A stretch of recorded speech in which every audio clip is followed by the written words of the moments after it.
All right. So we got Young E class in the building, man. Young E, I appreciate you pulling up, bro. No question. Appreciate you having me. Nah, for sure, man. And so, just to get started, man, you from Northeast. Talk Yeah. about what it was like, growing up in DC, in your era. Oh, it was for me it was a little different than like the normal person that'll probably tell you how they grew up, because I grew up around family. Like my whole neighborhood, like everybody was cousins. So it's certain things that I ain't even had to worry about. Like it's certain protections we had growing up. It's certain privileges we had being in a neighborhood that was like family ran. Like I'm a Venable, Redwood. So like when it came to 13th Street, like it was us. Like I ain't really had to like worry about nothing. Like it was to a point like when I was young, I remember me and my cousin Chuck, we was in the alley. And no, we was on the side of the store. It was a store on the corner of 13th and Florida Avenue. It was called Black Supermarket. And who ran it was named Walter. He was like an uncle to me for real, for real. So when they do like chip deliveries to the store, the chip truck pulled up and we seen a dude steal a bunch of boxes off the chip truck. So me and my cousin Chuck went in the store to Jimmy. If people, man, everybody know who Jimmy is. He was just handicapped. So they had this old gun in the store. It was like a revolver, but it was broke because you had to hold it. Because if you hold it straight, the barrel will fall out. So he gave it to us or whatever. No, did he give it to us or Walter's son? No, Walter's son gave it to us, a Kill. So Kill gave us the jump. So man, Chuck, mind you, we like eight. We like eight or nine or something. We run in the alley like, hey, give us some chips. So Slim like, what? So I pulled the revolver out. Then Chuck grabbed it from me and like pointed it. He was like, man, give us them chips. So Slim was like, man, what the fuck you say? And this motherfucker went in his pants and all you heard was, whoing. Like he pulled out a big ass machete or some shit. We like, oh shit. So we breaks. And we run back in the store. So the dude run in the store and he was like, we ran in the store, we ran in the back behind the soda machines. So the dude run in the store, he look over, he like, man, where them kids go? So a kid was like, oh, them Mike nephews. He was like, oh, them Mike nephews? He put the John number just left. And I knew then I was like, all right, this, like, yeah, like I understood what it was or whatever. You feel what I'm saying? Yeah. So like basically something like that happened and kind of like let you know who, you was connected to and who. Yeah, it let me know like I had an idea because our neighborhood just was different than like when I go over cousin houses or whatever. My my we our neighborhood just operated different. So that just showed me like, cause the dude I seen, I never seen him in the neighborhood before. Like I never seen him before. So for me to see that the respect it went all the way to Slim, I was like, oh, wow. It just let me know, you know what I'm saying, where I was at. It let me know that, like, you know what I'm saying, I was protected there. Even, because it was a time I lived in Suitland too. And just seeing how that go, like, just seeing how everything go, I always knew 13th Street was different. Mhm. So what kind of kid would you say you was like growing up? I was bad as shit. I was bad as a motherfucker. I ain't gonna lie. I was one of them kids that like if it's a button on the wall or a switch and they got a sign beside it, they be like, "Don't flip the switch." I'ma flip that motherfucker. Like I always tested the boundaries. I always just was in the shit. I wasn't scared. I don't even think I was like scared to get in trouble for it. For real. I just was always in the shit. I was active. I was active, like to the point, like even as a child, like some family members was like, yeah, they had to schedule my visit to come over their house or whatever. It wasn't just, it wasn't just regular for real, for real. But yeah, I was bad. I was active, but I was smart though. I was smart. I was smart.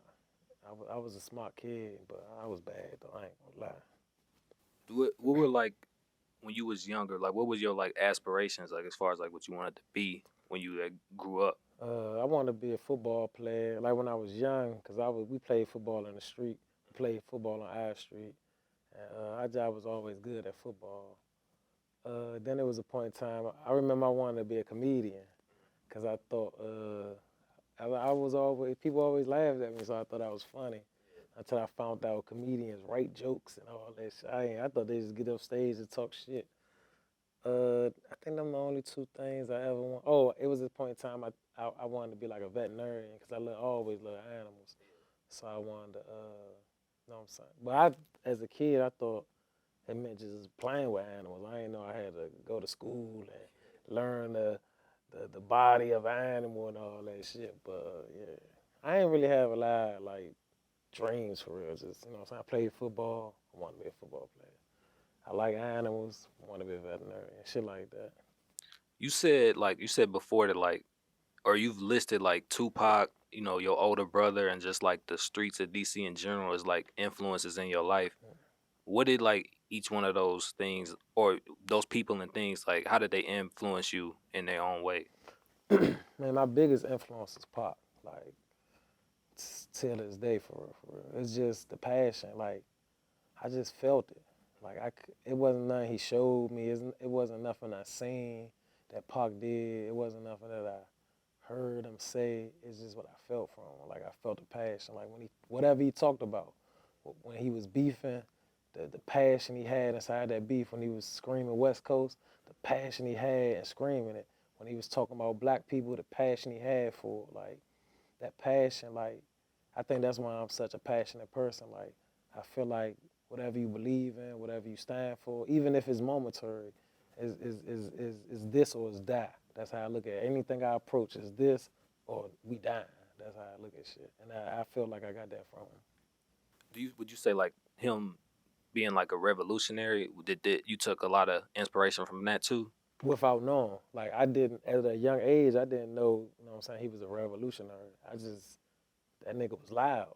And you hear me? Like I ain't know he was no revolutionary, but I started taking certain stances in even my youthful. Like if something ain't make sense, I'm I'm saying something. Shit like you know what I'm saying. So yeah, I would say without even knowing, it did. How did your older brother influence you? Cause he was it was like a mysterious influence because he wasn't around a lot. Like I got two brothers, so and all three of us got different fathers. So me and my middle brother, the middle brother, me and him more so stayed together. Like when we lived at Trinidad, we was like I don't really have a lot of memories with my older brother around. He'd just pop up, and when he popped up, like he rapped.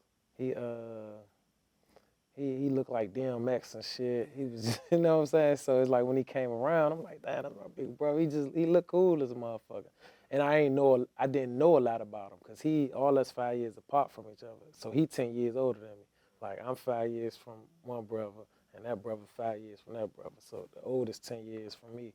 And it's like, Slim was just, I don't know. It's just, at a young age, when he popped up, they like, that's your older brother. And he just looked lit to me for real, for real. So it was just, I wouldn't say it was an influence, but that's how I got into rap though. Were your older brothers were they like active in the streets? Nah, one of them, he was more so to himself. He was outside, but he wasn't dealing with, you know what I'm saying, street activities. And my oldest brother, like, he wasn't like, they wasn't active. Like, people know him, but they weren't active enough. Like, I was, you know what I'm saying? Did they try to like kind of keep you away from that lifestyle? I know one of my brothers did. My middle brother, I remember he found out I had a gun. He found out I had a gun. He like, what the fuck you need a gun for? You young as shit. And I was like, shit, nigga beefing. And he pulled up on me and some niggas was shooting at me at the bus stop. So I was like, man, I'm good. And I think he was like, damn, like my little brother gone type shit. Then I caught my first charge when I was 11. And, man, I don't even think they really had a chance to do it because I was always gone. I was always outside or over my grandmother's house. Cause my mother, when she moved to Suitland, I'm going back to around 13th Street to my grandmother's house after school, weekends, summertime. So I wasn't even really around them enough for them to really like probably try for real, for real.